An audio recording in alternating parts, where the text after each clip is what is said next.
offensive game do you think the Mavericks are going to bring out to make you the best player that you can possibly be? And how do you see yourself fitting in lineups next to Luca and Kyrie? Um, I just think playing with these guys is going to be a lot more space and opportunity on the floor that necessarily wasn't there for me in New Orleans, and just be able to showcase, my playmaking ability.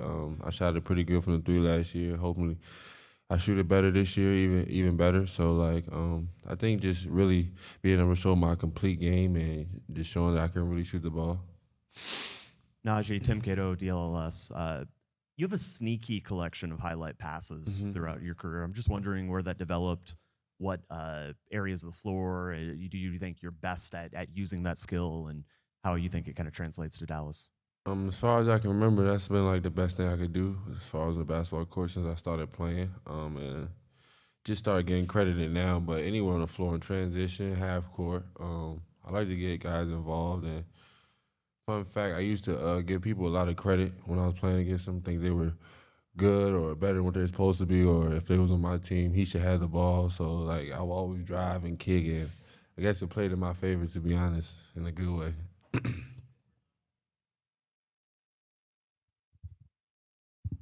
Hey, Naji, Mark Followell from the Mavs TV broadcast. Great to have you here. I love to ask the guys who started in the league on two-way contracts about their path. You've gone from that two-way contract when you first were with the Pelicans to obviously being a sought-after free agent, a rotation guy. Obviously, the journey isn't finished. But to go from where you were to where you are now, I mean, when you reflect on that, what do you think kind of like the key was? Was it motivation from somebody in New Orleans, your own work ethic? What's your aspect and your perspective on traveling from where you were to where you are now? I think it's just my mindset and the work I put in.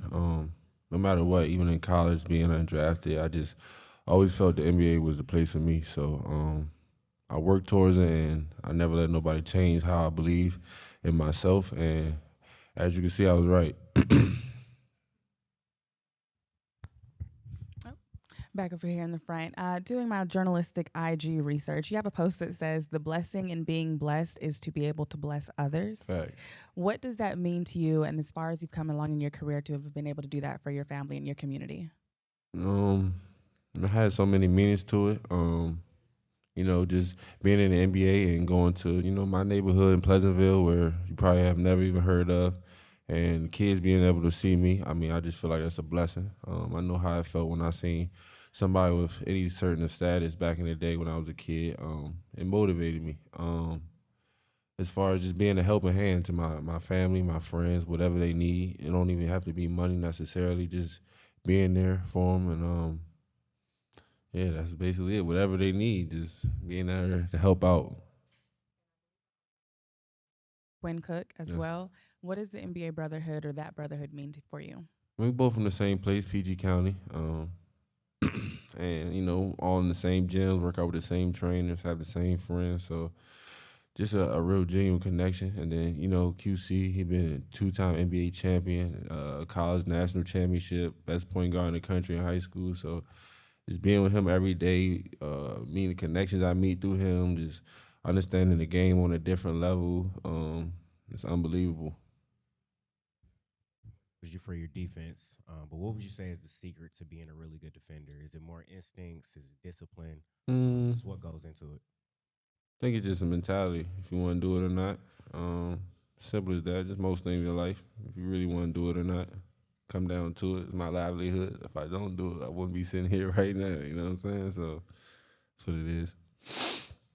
How much, speaking of that, how much did you take notice last year of what Derek Jones did? And he always said guarding Lucas in practices was about as hard as it got for him, even on the court. I don't know if this intensity is quite like that, but how much does going against a superstar every day in practice impact maybe or improve your team? Oh, I definitely think it makes you better. Helps you understand the game a little bit more. Stars usually like to get the ball in certain spots or stuff like this, so it definitely helps me in the game. Guarding Zion and B.I. and CJ wasn't easy in practice, and then in the game it was a little bit easy. So I think just getting constant reps, guarding those guys, and it's honestly a pleasure. It's like a cheat code. I get to guard Luka in the game, and then no disrespect, with guard someone less of his caliber, you know, makes the game much easier. So. All right, we got one more for Naji. Hi, Dorothy Gentry How with you Dallas doing? Mavericks Media. This summer, Dirk at his charity event talked about the acquisitions that the Mavs made this summer, and he specifically mentioned you Yes, ma'am. by name. So, how does that make you feel that he thinks that you're a key piece for the Mavs this season?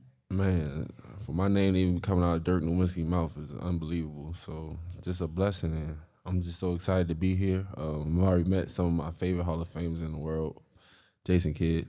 And like I said, just unbelievable. And I just look forward to being that missing piece and, you know, accomplishing what we did last year.